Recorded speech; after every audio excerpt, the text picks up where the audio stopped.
Do you compare yourself to everybody else? We're going to talk all about that. Stay tuned. That's what's up next.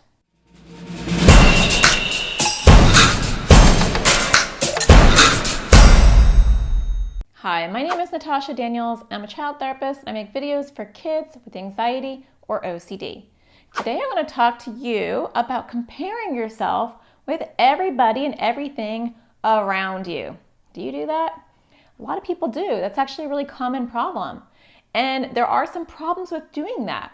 So I wanted to talk about it because comparing yourself to everyone else is going to set you up for failure. You're going to be on a yo-yo ride, a roller coaster of ups and downs, because your environment is going to constantly change. So let's say you're an awesome soccer player and you're like top of your team and you're playing recreational soccer. And your coach says, you are so good, we're going to move you up. You're going to go to club soccer, right? So you go into the club soccer team and you're average. You're average. Now, did all of a sudden your skills get worse? Did all of a sudden you just lose your ability to play soccer? No. It's just that you're now around people who are a little bit better. This can happen at school too. Like maybe you're super smart and you're in an average class. And they say, you know what, you're really smart. We're going to put you in the gifted or the advanced classes. And you're like, I am so smart compared to all my peers. Look at me, I make the best grades. Everybody else is struggling. Maybe you're not braggadocious, but you feel pretty good about yourself. And then you're put in the gifted program and you're like, wah, wah, wah. Now I suck. I'm just average. No, you're not average. You're with above average people who are just as gifted as you. Now, does that take away your skills, your abilities? No, but if you base how good you are at something, depending on how other people are around you, you're always going to be feeling up and down. It's just not a good way to be. So instead, look at your own self, look at your own strengths. You can be an amazing person and you can be surrounded by other amazing people. And in fact, when we're really good at something, we tend to go into smaller groups of people who are really good at it too. There's always going to be someone better than you, and there's always going to be someone worse than you.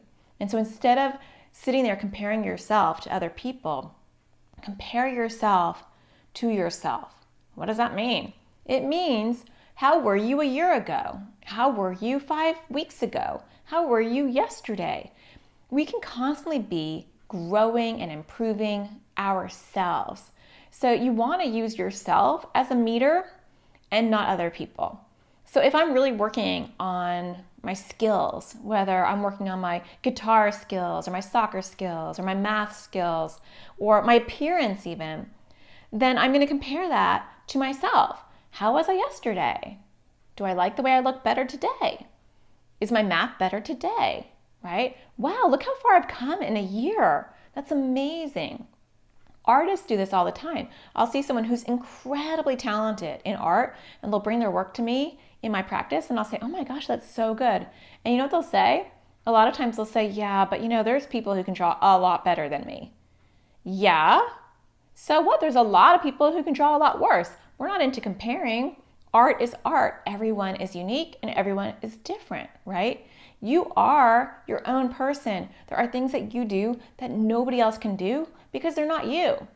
So the next time you find yourself comparing yourself to other people to boost yourself up or to boost yourself down, because either way is bad, stop and reflect and compare yourself to who you were maybe a day or a week or a month ago. All right, well, I hope you find the sparkle in everything you do, and I'll talk to you again next Thursday. Take care.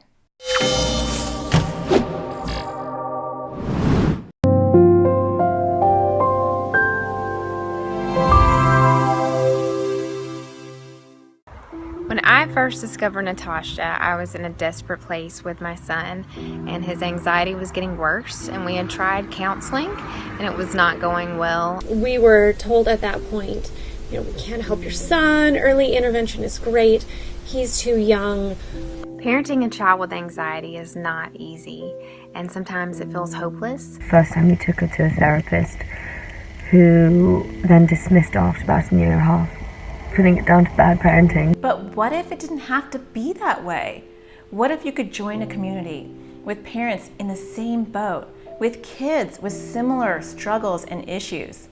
What if you could have access to resources that will help you with behavior and sleep and avoidance and opposition and fears? What if you can have somebody walk with you on your journey? Someone with clinical expertise and parental knowledge. Hi, my name is Natasha Daniels, and I'm a child therapist and a mom to 3 kids.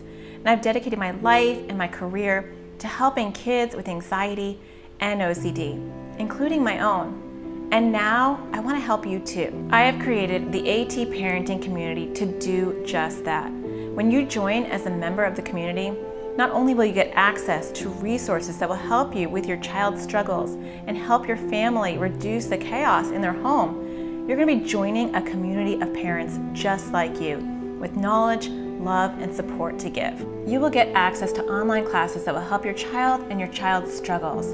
You'll also get bonus videos and podcast material made just for members. And I've got your kids covered too. You'll have access to a library full of worksheets and videos specially designed for your kids by myself and other therapists. But that's not the best part. You're going to be getting direct attention from me, and I will be giving you support in many different ways. I'll be doing Facebook Lives every single week in our private Facebook group, where members can go to talk and get support. I'll also be doing office hours in our private Facebook group. So once a week, you can ask me whatever you want. I'll be available for an hour to answer your direct questions. But if you need a little bit more support, I've got you covered too, because I will be doing coaching calls for those that need it twice a month.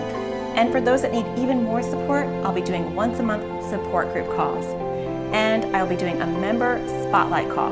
So I'll be picking one member every month, and I'll be walking them through the process of helping their children. And you'll have access to the replay and to that phone call as well. Raising a child with anxiety or OCD is hard, but together we can get through it. Natasha gave us practical tools. She wasn't like the books that we had read. If you have a child with anxiety or OCD, she is your go-to woman. Natasha had practical real-life advice that we started implementing the day that we listened to them.